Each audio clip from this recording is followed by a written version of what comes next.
Tak ada air ini maknanya bukan tak ada air di dalam rumah kita, tapi di seluruh kampung itu tak ada air. Nah, itu boleh tayamum. Bukan makna di rumah tak ada air lalu kita tayamum, tak boleh. Kita kena tengok dulu jiran kita ada tak air. Pergi ke masjid ada tak air. Kalau dia semuanya tidak ada air di kampung itu tidak ada air sama sekali, maka di situ boleh kita untuk tayamum. Bukan maknanya tak ada air sudah tak usah sholat, bukan. Kalau tak ada air, tak ada tanah, sholat tak wajib, tetap sholat. Wajib sholat, namanya sholat hormatul waqt. Sholatul faqidut tuhurain, ya. Sholat yang tiada dua suci, air tak ada, debu tak ada, tanah tak ada, tetap wajib sholat. Nama sholatnya hormatul waqt, menghormati waktu. Tapi wajib qadha bila dia berjumpa sama begitu juga tayamum. Tayamum itu adalah suatu alat yang lemah, dhaif. Jadi ketika Anda ada air, lalu ketika Anda pakai debu lalu Anda jumpa sama air, wajib qadha. Wajib Anda itu mengulangi lagi sholatnya. Begitu juga ketika Anda lagi sholat nih, lagi sholat pakai tayamum. Sholat 1 rakaat, tiba-tiba jumpa ada air, batal sholatnya, wajib pakai air. Karena itu termasuk batalnya tayamum. Batalnya tayamum itu ketika kamu berjumpa sama air. Jadi maknanya bukan fakdul ma, bukan tiadanya air itu di dalam rumah kita, tapi di kampung itu dia tidak ada air. Walaupun kita beli, walaupun dengan beli, situ ada air, oh tak boleh minta, wajib beli, wajib kau beli. Wajib engkau keluarkan duit uangmu itu untuk beli air supaya kamu bisa wudhu. Nah, itu wajib tuh hukumnya. Nah, itu sebab tayamum ya. Jadi yang pertama sebab tayamum itu fakdul ma, tiadanya air. Ya, air itu emang tingkatan yang paling besar, tingkatnya yang paling utama itu air. Nah, makanya orang kalau sudah ada air tak boleh lagi pakai tanah, gitu ya. Lalu yang kedua apa? Wal marad. Tuh, sakit. Sakit yang dokter cakap, nah, kamu ini tak boleh kena air. Kalau kena air ini bahaya, bisa bertambah kau punya sakit, bisa parah. Maka boleh kita untuk pakai tayamum, pakai tanah. Bukan maknanya ya kalau kau punya luka atau jatuh ya seandainya luka ya tanya dulu sama dokter itu.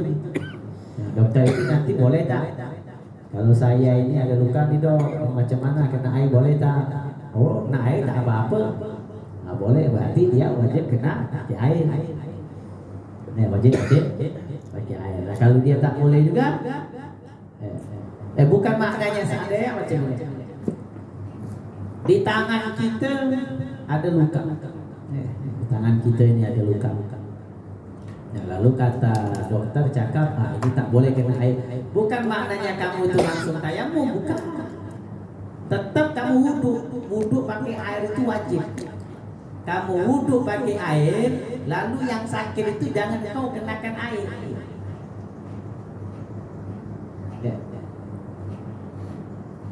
Seandainya kamu basuh muka, luka tadi di tangan kiri ya, basuh muka sudah selesai. Tangan kanan, selepas tangan kanan itu mau basuh tangan kiri. Nah, ketika mau basuh tangan kiri tadi, yang sakit tadi jangan kau kenakan air.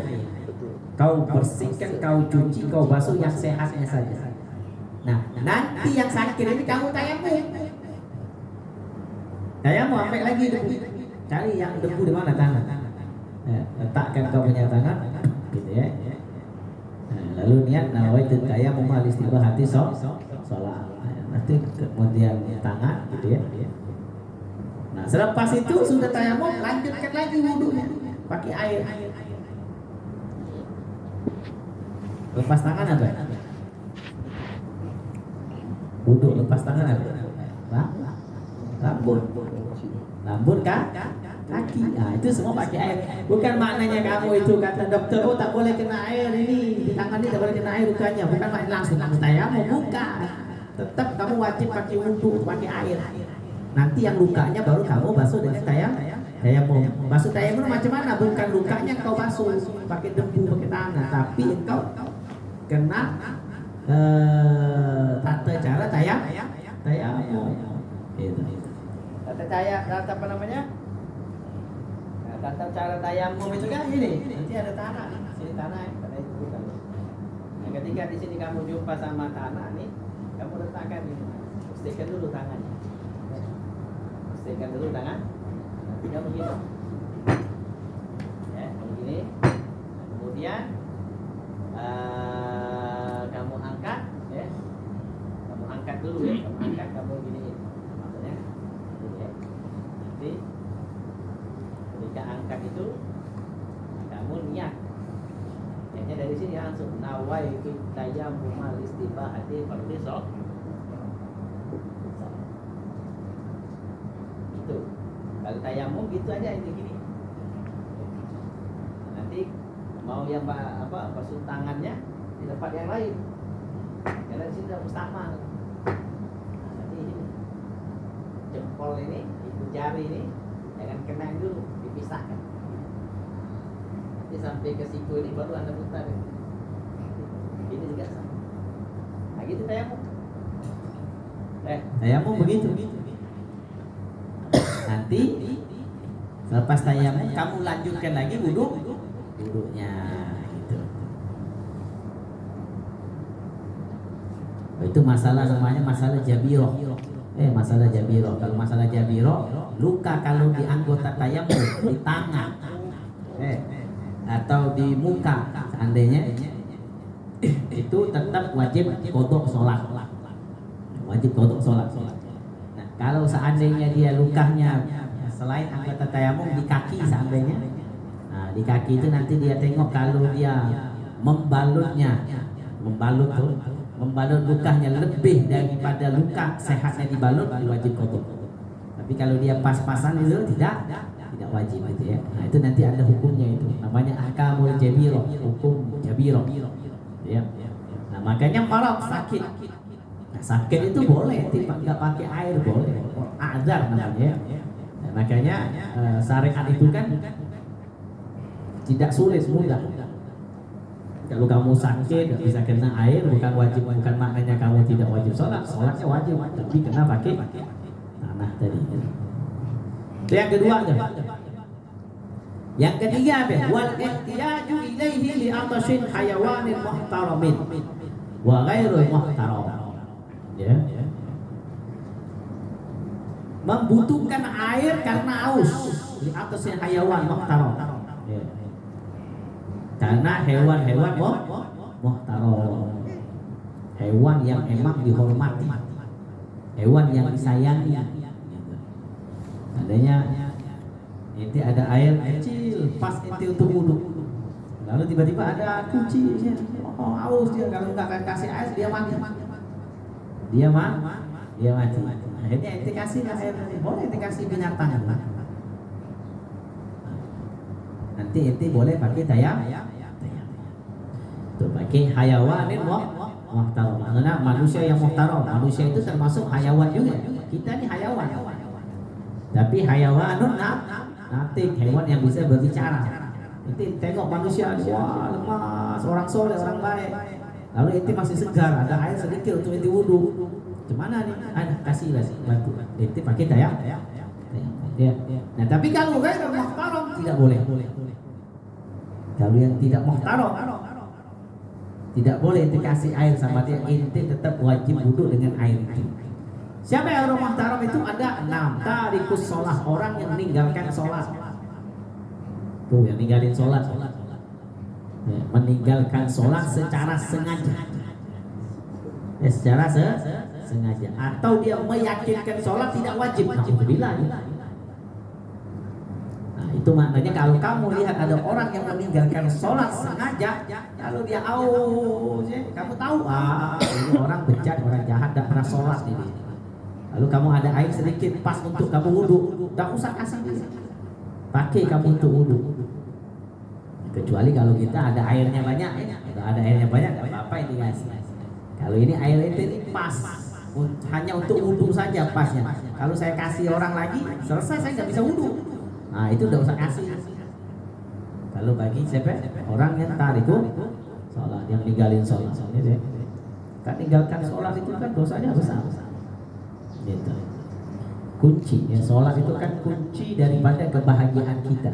Itu yang pertama, sholat itu kan kunci daripada kebahagiaan kita. Sholat itu juga mencegah daripada kita berbuat munkar. Sholat itu juga mencegah kita berbuat maksiat. Tapi ada orang, saya sholat alhamdulillah, tapi kenapa masih juga maksiat? Sholat masya Allah, tapi maksiatnya berjalan juga. Kenapa bisa macam itu? Itu dikarenakan sholatnya tidak menurut syariat. Ente sholat, syarat sholatnya betul nggak? Ya kamu sholat alhamdulillah, syarat sholatnya betul nggak? Rukun sholatnya rapi nggak? Yang membatalkan sholatnya ada nggak? Sebelum sholat lihat dulu apa wajibnya wudhu. Wudhu kamu tuh benar nggak? Macam mana kamu basuh wajah? Macam mana kamu tangannya? Benar apa tidak? Sebelum wudhu lagi tengok mandi hadas besar, mandi hadas besarnya benar apa tidak? Macam mana kamu sholat yang mau sempurna? Macam mana kamu jadi orang yang baik jauh daripada maksiat, sedangkan sholatmu saja tidak baik? Menurut syariatnya belum baik, belum betul, belum sempurna. Disitulah dia apa namanya? Tetap dia tanha, tetap mungkarnya ada, maksiatnya ada. Karena kenapa maksiatnya ada? Itu karena itu tadi.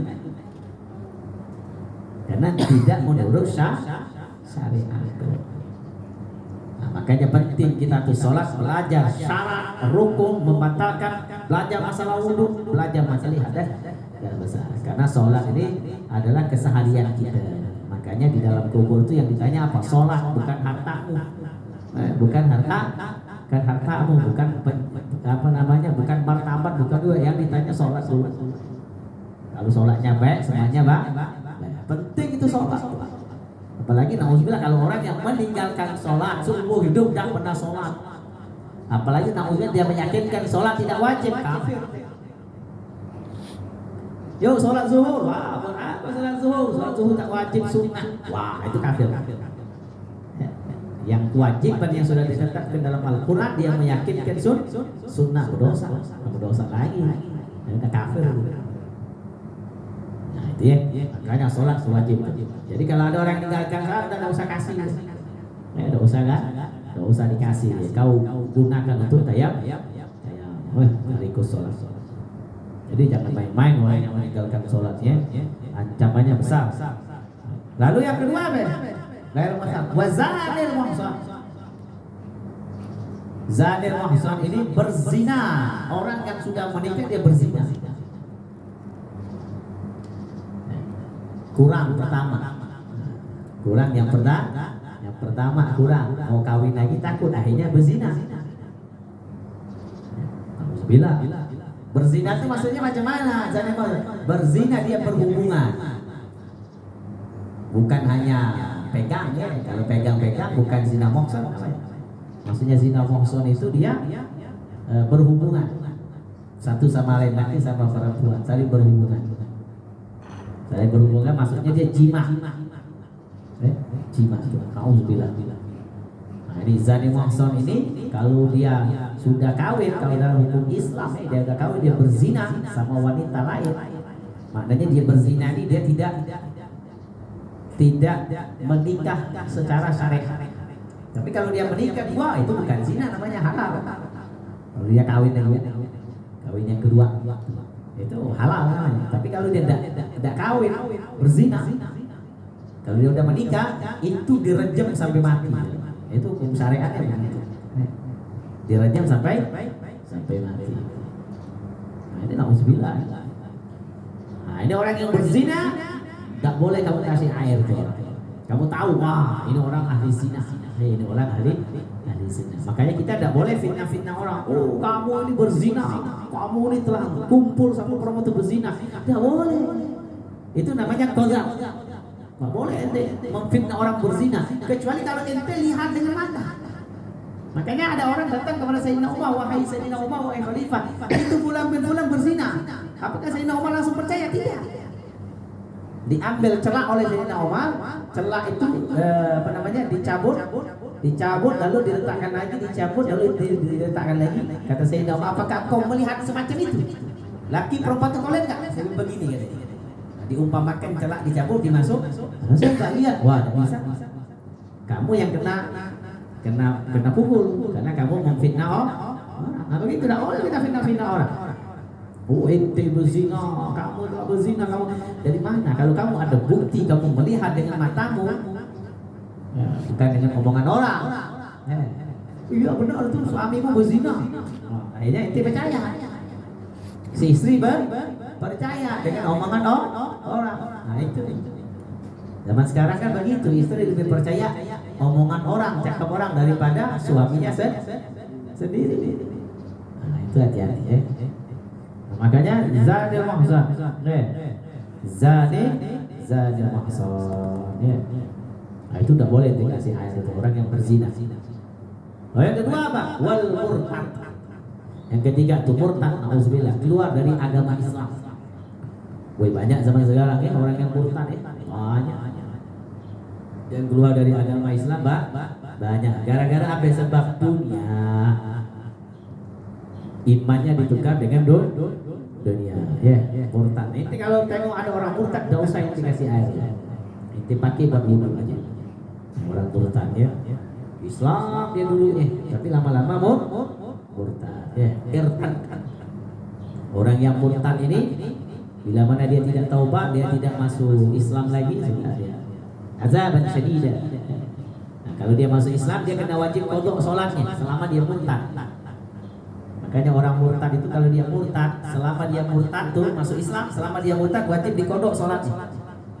Beza dengan orang kafir. Kalau orang kafir masuk Islam, tidak wajib dia mengqada salatnya, tidak wajib.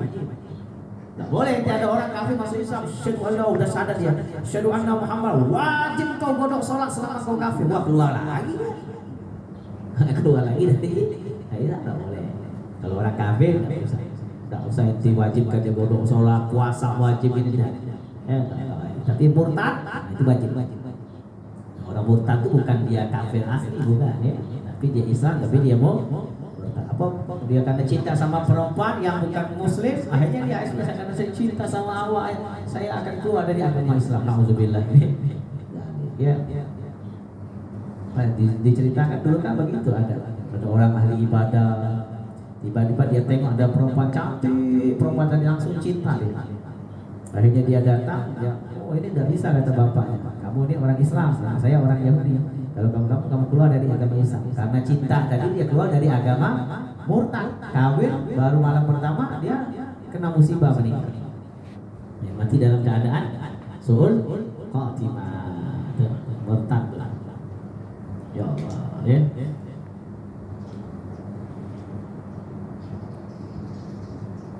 Lalu apa lagi? Lalu wal kafirul harbi, kafir harbi. Kafir harbi ini kafir yang tidak ada perdamaian di dalam sama Islam, kecuali kafir zimmi.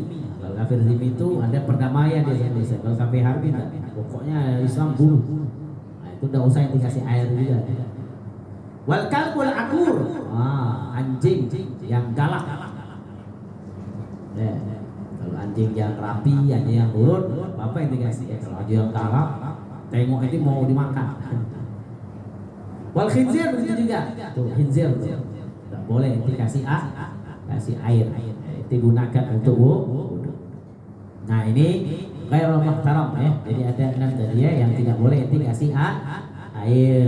Kalau inti ada airnya sedikit, pas untuk inti wudu, gunakan air itu dan inti jangan kasih air itu kepada orang-orang ini. Gitu.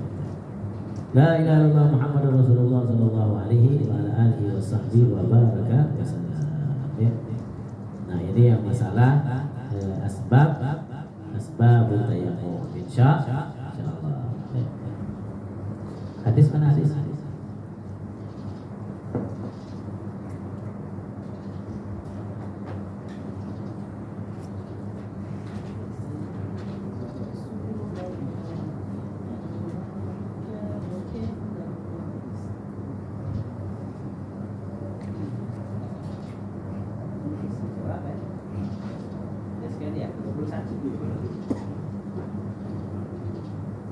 Hadisul hadi wal 30 an Abil Abbas Sahal bin Abi Sa'idi radhiyallahu ta'ala anhu qala ja'a rajulun ila Nabi sallallahu alaihi wasallam faqala ya Rasulullah dullani ala amalin idza amiltuhu ahabbani Allah wa ahabbani an-nas. Faqala izhad fid dunya yuhibbuka Allah wa izhad fi ma 'indana yuhibbuka Allah. Oh, ini hadis luar biasa. Hadis bagus. Hadis hasan rawahu Ibnu Majah wa ghairu bi sanadin hasan. Nah, ini ya. Ini hadis ada sahabat nih datang sama Rasulullah. Sahabat datang sama Nabi. Lalu sahabat ini dia bertanya kepada Rasulullah, wahai Rasulullah, ya Rasulullah, ja'a rajulun ila Nabi sallallahu alaihi wasallam. Datang sahabat kepada Nabi. Faqala, dan dia bertanya kepada Rasulullah, ya Rasulullah, wahai Rasulullah, dullani ala amalin, berikan saya petunjuk atas suatu amalan. Idza amiltu, bila mana saya mengamalkan amalan itu, ahabbani Allah akan cinta kepada saya. Wa ahabbani nas, dan manusia cinta kepada saya. Nah, ini sahabat datang sama Nabi, ini minta amalan. Minta amalan, wahai Rasulullah, manusia itu supaya cinta sama saya dan Allah cinta sama saya. Sahabat tuh kalau datang sama Nabi begitu. Bukan zaman sekarang orang datang sama kiai minta doa supaya kaya. Minta doa supaya kaya. Minta sakit disembuhkan. Kalau udah sembuh udah pernah datang ngaji. Waktu sakit baru mau datang sama kiai. Nah, sahabat enggak minta, wahai Rasulullah, amalan apa nih yang Allah cinta sama saya, manusia cinta sama saya? Apa kata Nabi? Izhad fid dunya yuhibbukallah. Zuhud dengan dunia. Kalau kamu pengen dicinta oleh Allah nih, zuhud dulu. Gak boleh cinta dunia. Bagaimana kamu pengen dapat cinta Allah tapi dalam hatimu masih cinta dunia? Izhad fid dunya, zuhud dulu, jauhin hatimu dari dunia. Jangan sibuk dengan dunia. Nah, kalau kau udah gak sibuk dengan dunia, baru Allah akan cinta sama kamu. Wazhad fi ma indana yuhibbukan nas. Zuhud daripada manusia. Jangan apa-apa minta sama manusia, jangan apa-apa minta bantu sama manusia. Jangan. Ketika kamu tidak pernah meminta kepada manusia, manusia akan cinta kepada kamu. Manusia yang akan beri. Kamu tidak perlu minta. Manusia yang akan beri. Nah, ini bagus nih. Nah, tapi ini ya susah ya. Nah, tidak semua orang yang bisa mendapatkan hal semacam itu. Banyak orang apa-apa minta bantu manusia. Tak ada duit pinjam sama manusia. Boleh tak? Awak ada duit tak? Pinjamlah saya duit. Saya lagi perlu di susah nih, bisa bantu tak awak? Di situ dia lupa sama Allah. Pokoknya kalau susah itu datang sama manusia. Nggak pernah dia bentang apa sajadah, minta sama Allah, doa sama Allah, ngeluh sama Allah, tidak pernah. Apa-apa kalau susah datang sama manusia, minta duit sama manusia, apa-apa manusia. Ini wow, pokoknya manusia udah. Allah itu tidak ada udah. Allah tidak pernah ada dalam hatinya. Orang ya bagaimana inti mau dicinta oleh Allah, Allah saja inti lupai. Allah saja inti lupain. Ya, makanya kita apapun masalah dunia ini ingat deh sama Allah, minta sama Allah, ngeluhnya sama Allah. Ya, nggak usah inti perlu sama manusia. Ya. Manusia itu terkadang baik, terkadang jahat. Di depanmu baik, di belakangmu jahat. Ya, dia di depanmu kamu dibantu, di belakangmu dianggap bicara, itu susahin saya aja, sering saya bantu itu. Itu di belakangnya. Tapi Allah Ta'ala selalu baik sama kita. Ya, Allah itu baik sama kita. Yang dosa, taubat diampuni. Yang minta ampun, Allah ampuni dosanya. Itu kan luar biasa rahmatnya Allah. Tapi terkadang manusianya yang tidak pernah percaya sama Allah Subhanahu wa Ta'ala. Maka nanti apa? Wa'lam anna mahabbatana li sakhsin tabi'atul li mahabbatillah. Ketahuilah sesungguhnya cintanya manusia kepada manusia itu mengikuti tabi'atul li mahabbatillah, mengikuti cintanya dia sama Allah. Ya. Fa idza ahabba alga mahabba fi qulubi khalqi faqad warda 'an Nabi sallallahu alaihi wasallam annahu qala inna Allah ta'ala idza ahabba 'abdan da'a Jibril. Ini dalam hadis nih. Bila mana Allah udah cinta sama satu hamba nih, Allah cinta nih sama satu hamba nih. cinta benar sama satu hamba. Cinta ni sama fulan. Allah cinta sama fulan bin fulan. Allah cinta ini sama ini orang. Ini hamba Allah cinta. Ketika Allah cinta ini fulan ni, dicintai oleh Allah satu hamba ni, dipanggil oleh malaikat Jibril. Jibril kata Allah, ada apa ya Rabb? Makalah inni uhibbu fulan fa uhibbah. Saya cinta sama ini hamba wahai Jibril, maka engkau cintai dia. Akhirnya malaikat Jibril cinta sama dia. Kemudian apa? Kemudian malaikat Jibril naik ke langit. Mengabarkan orang yang di langit itu ahli langit, wahai orang yang di langit, wahai yang di langit. Ya. Para anbiya yang di langit seandainya sesungguhnya Allah mencintai itu bulan, maka cintai kalian, maka dicintai oleh orang ahli langit. Ya. Lalu nanti di bumi dia diterima oleh manusia. Di bumi diterima oleh manusia. Kenapa dia diterima oleh manusia? Karena dia dicintai oleh Allah. Oh ternyata di sini kita berpikir, oh ternyata ini kita kena cari cintanya Allah. Kalau Allah udah cinta sama manusia, semuanya akan cinta sama kita. Oh ternyata itu yang kita cari, cintanya Allah dulu. Ya, baru nanti cinta manusia itu bakal ngikut gitu ya. Karena yang menggerakkan kan semuanya Allah ya, bukannya kita. Nah, yang menggerakkan itu ya, menggerakkan Allah. Ya, kita bisa ke mana namanya, ke majelis ini pun ya karena Allah gerakkan kita. Ya. Bumi, ya, semuanya rezeki, ya, semuanya Allah yang kasih, bukannya kita. Kita ini kan manusia yang Allah yang gerakkan. Ya, bukannya semuanya tuh kita semua yang buat kan. Ya, Allah yang kasih. Nah, makanya cintai Allah. Ya, kalau Allah udah cinta sama kita, maka dunia itu akan ada untuk kita. Bahkan manusia akan senang sama kita. Oh, itu kalau Allah udah cinta ya.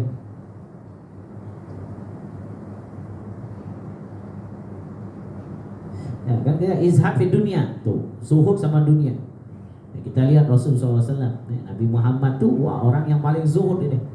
Wa kana yamur alaihi syahran wa la yuga fi buyti misbah wa la nali tabah. Pernah Nabi itu 2 bulan. Nabi itu 2 bulan wa la yuga fi buyti misbah. Di rumahnya itu ketika Nabi tidur tidak ada lampu selama 2 bulan. Tidak ada lah lampu, bahkan tidak ada api untuk dimasak selama 2 bulan. Nabi tidak pernah makan. Kita ini jangan ke 2 bulan, tengah hari aja nggak makan ngamuk. Mana nih makanan nih?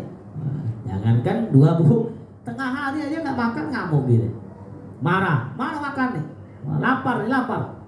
Ini Nabi 2 bulan nggak makan. Itu orang zuhud begitu. Wa kana idza ta'amuhu tamar wal ma'. Adapun makanan Nabi apa adanya? Kurma sama air. Itu makanan Nabi. Ente bisa nggak makan kurma sama air aja? Ya nggak usah ini, kita ini bulan puasa bulan puasa buka ente sama kurma sama air. Nggak usah makan nasi, nggak usah makan apa-apa, kurma sama air aja bisa.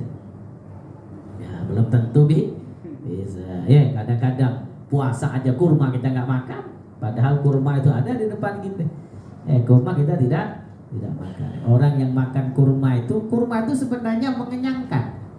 Orang kalau makan kurma itu sudah cukup untuk mengenyangkan, dia punya apa? Dia punya usus. Bagus. Kurma itu kan adalah sehat ya. Kecuali kalau makan makanan kan. Makanan ini kan kadang-kadang ada yang sehat, ada yang tidak sehat. Tapi kalau kurma sehat ya. Karena Nabi SAW makannya kurma sama air ya.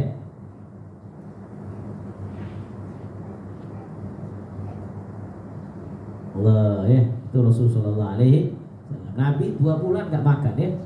Rasulullah SAW 2 bulan tidak makan ya, tapi Nabi tetap ya, walaupun Nabi tidak ada orang yang minta sama Rasulullah, tetap Nabi beri ya. Bahkan Nabi ada makan cukup untuk Nabi aja. Nah, tiba-tiba ada orang datang minta sama Rasulullah SAW. Nah, ada makanan cukup untuk Nabi aja. Nabi tetap Nabi kasih sama orang itu, walaupun Nabi butuh untuk Nabi kasih orang dulu. Itu sifatnya Nabi SAW. Makanya kita jangan cinta sama dunia ya. Karena di dalam hadis apa Rasulullah bersabda, "Lau kanatid dunya tusawi indallah junahul ba'udah ma zaga kamar minha syarbatama." Kalau dunia ini seandainya kalau dunia ini berharga di sisi Allah Ta'ala, junahun ba'udha ma sagafira min sabr, maka sayapnya laler itu tidak akan Allah berikan satu teguhan air kepada orang kafir. Kalau dunia ini berharga bagi Allah, ya. Makanya kan ad-dunya jannah lil kafir, ya. Surga dunia itu kan tempat surganya orang kafir, ya. Kayak Natakan Yahya bin Mu'adz Ar-Razi rahimahullah ta'ala, tarkud dunia syadid, meninggalkan dunia itu syadid, dahsyat. Tidak semua orang bisa meninggalkan dunia, ya. Tidak ada. Semua orang, ya namanya orang kan perlu duit, ya. Tapi ingat, jangan sibuk dengan dunia. Wa tarkul jannah asyadda minhu, tapi meninggalkan sudah lebih dahsyat lagi. Meninggalkan dunia syadid, meninggalkan sudah lebih dahsyat. Wa in mahar jannah tarkud dunia. Adapun maharnya surga adalah meninggalkan dunia. Itu maharnya surga tuh. Orang yang enggak sibuk dengan dunia, cari dunia sekadar. Cari dunia tapi sholatnya tetap. Ada orang cari duit, sholat tidak. Nah, itu ya. Nah, itu udah dia kufur dengan nikmatnya Allah Subhanahu wa ta'ala, ya.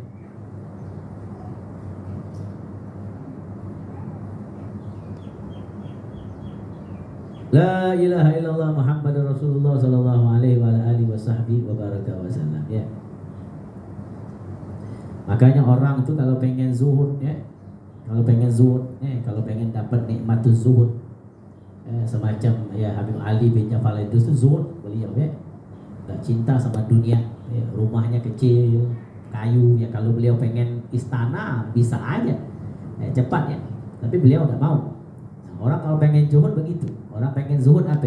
Orang kalau dia pengen zuhud sama dunia nih, sibukkan hatinya untuk Allah. Sibukkan hatinya untuk Allah, zikir, ya, ingat Allah, baca Al-Quran, itu yang pertama tuh. Sibukkan hatinya untuk Allah Subhanahu wa ta'ala, ya. Lalu kasratuz zul wa ta'afi tahsiliha, ya. Yang namanya beramal tuh pasti penat, ya. Perbanyaklah penat di dalam beramal, ya. Kita hadir majlis di penat nih. Hadir majlis ini kan penat, duduk, ya. Duduk tiba-tiba penat, ya. Tiba-tiba merasa merasa tidak enak di majelis, ya. Nah, itu namanya surga begitu. Ya, namanya surga begitu, ya. Nah, tidak semua orang punya sifat zuhud, jaga hatinya, enggak pernah benci sama orang, ya. Enggak pernah dia musuhi seorang. Nah, itu orang zuhud begitu. Yang diingat terus adalah akhirat, itu. Nah, makanya itu kan hadis ini luar biasa, ya.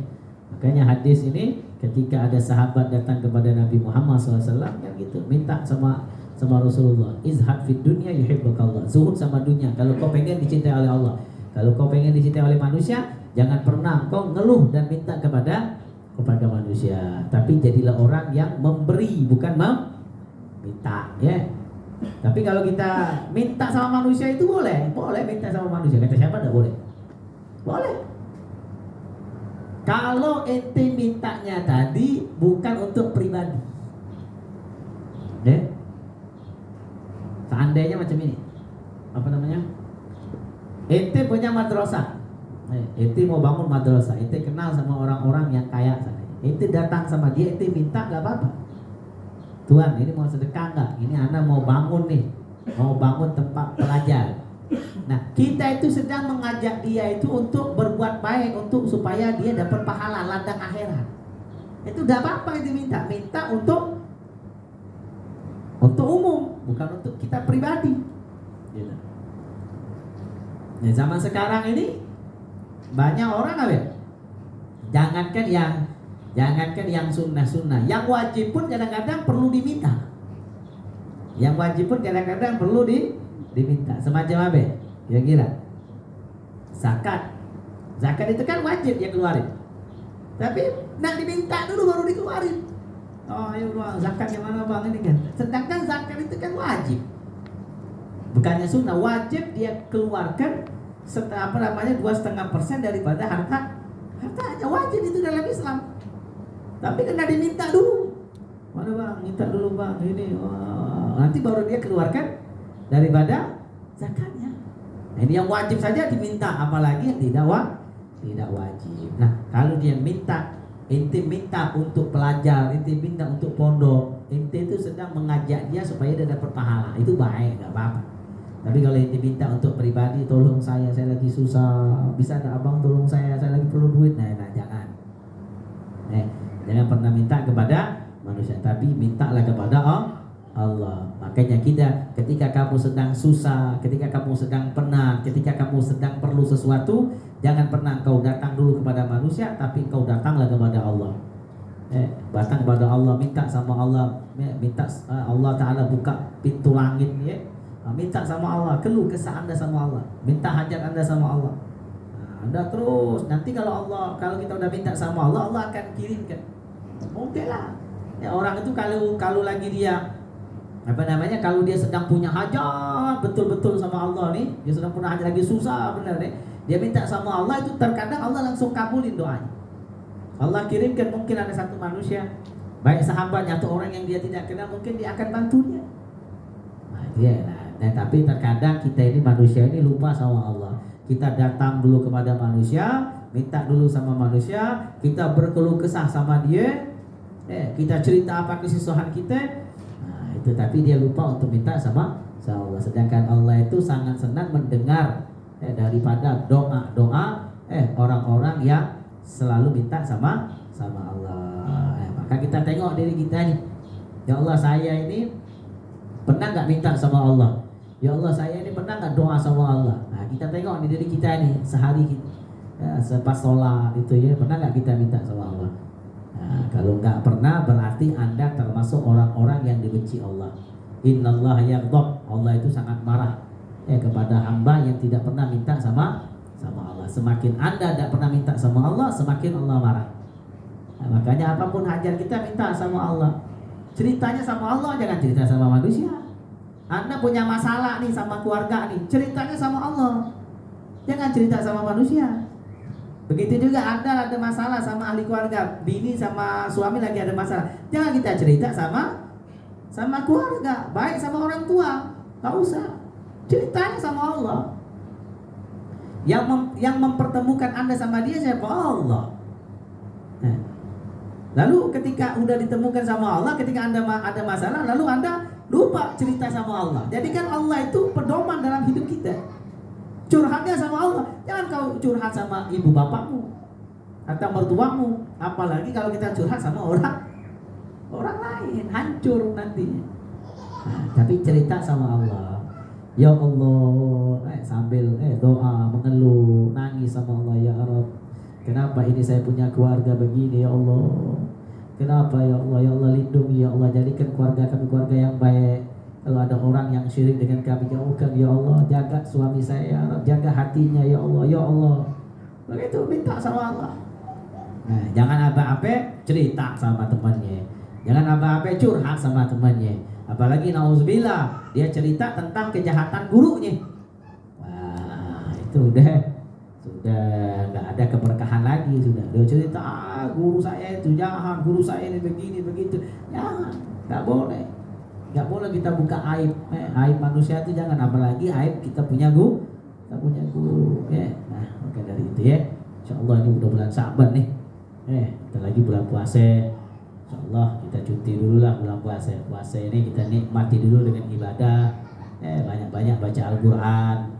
Ya, perlu nih anak-anak pelajar nih kalau puasa nggak usah balik, biar di belajar di madrasah aja. Nah, kalau di madrasah enak bisa baca Quran apa. Tapi kalau udah balik ke rumah, waduh, Qurannya nggak dibaca, banyak pegang handphonenya nanti. Banyak pegang handphonenya. Lebih baik di madrasah dulu saya belajar dulu di pondok ya. Belajar dulu, kalau bulan puasa udah balik. Nanti baliknya 5 hari lagi, mau hari raya baru balik. Dulu waktu pondok ya, sebelum ke Yaman. Kalau di Yaman ya udah balik-balik sampai 5 tahun. Kalau waktu di Indonesia tuh 5 hari lagi sebelum hari raya balik. Karena nikmat di pondok tuh belajar ya. Nah, nanti kalau udah sampai rumah lupa baca Qurannya. Nah, begitu. Karena ya kita ngalamin juga ya. Dari HP rumah sudah lupa, jumpa sama temannya, idenya. Nah tapi kalau di pondok itu nikmat bener baca Quran. Sampai itu dalam 1 bulan tuh bisa 6 kali hatam Quran, gitu ya. Nikmat. Nah kalau udah balik, sudah deh.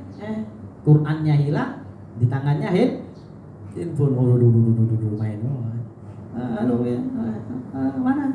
Ya, sayang lagi apa sayang? Udah habis. Lebih baik di sini. Jadi apa? Perempuan tuh kena mahal. Jadikan perempuan itu jangan mau kenal sama laki, jangan mau dekat sama laki. Kalau you mau sama saya, lamar saya. Gitu, mahal. Jangan mau diajak bercatang chatting, WhatsApp sana, WhatsApp sini. Lama-lama teleponnya. Anda itu kan muslim, apalagi kalau Anda sudah bernikah, jaga sebaik-baik mungkin. Jangan kenal sama laki. Kalau awak pengen suka sama saya, datang ke rumah saya lamar. Nah itu. Jaga supaya di Ramadan ya. Ramadan ini berkah, banyak-banyak baca Quran, sholat tarawih jangan tinggal. Sholat wajib juga jangan tinggal. Kalau sedang pusing-pusing di luar, shopping apa-apa, utamakan sholat jangan tinggal. Atau lagi berbuka puasa di luar, utamakan sholat maghribnya jangan tinggal. Apalagi sholat isya-nya dan sholat tarawihnya. Sholat tarawih itu di waktu bila-bila boleh. Pokoknya selepas isya sampai sebelum subuh itu diperbolehkan sholat tarawih. Nah insyaallah ya. Kita doakan semoga guru kita ini ya Ustaz Atta, Allah panjangkan umurnya, Allah sehatkan badannya. Kita doakan juga istrinya beliau, Allah angkat segala penyakitnya, Allah berikan kesehatan insyaallah. Kita semua insyaallah kita menjadi semua hajat kita digabulkan, apapun niat kita, hajat kita Allah Ta'ala gabulkan ya, apapun keinginan kita Allah wujudkan, dan insyaallah Allah ampuni segala dosa-dosa kita dan mati dalam keadaan husnul khatimah dan masuk surga sama Nabi Muhammad sallallahu alaihi wasallam. Muhammad. Allahumma barik lana fi Sya'ban wa ballighna Ramadan. Allahumma barik lana fi Sya'ban wa ballighna Ramadan. Allahumma barik lana fi Sya'ban wa ballighna Ramadan. A'inna 'ala as-siyam wal qiyam wa tilawatil Qur'an wa ihfadna minadh dhunubi wal 'adzab. Allahumma jama'na hadza jam'an marhuma wa tafarraqna min ba'dihi tafarraqan ma'suma. Wa la taj'al lahum fina wa la ma'na wa la minna wa la ilayna syai'an wa la mahruma. Rabbana atina fid dunya hasanah wa fil akhirati hasanah wa qina adzabannar. Wa sallallahu ala sayyidina Muhammadin nabiyil ummi wa ala alihi wa sahbihi wa baraka wa sallam walhamdulillahi rabbil alamin.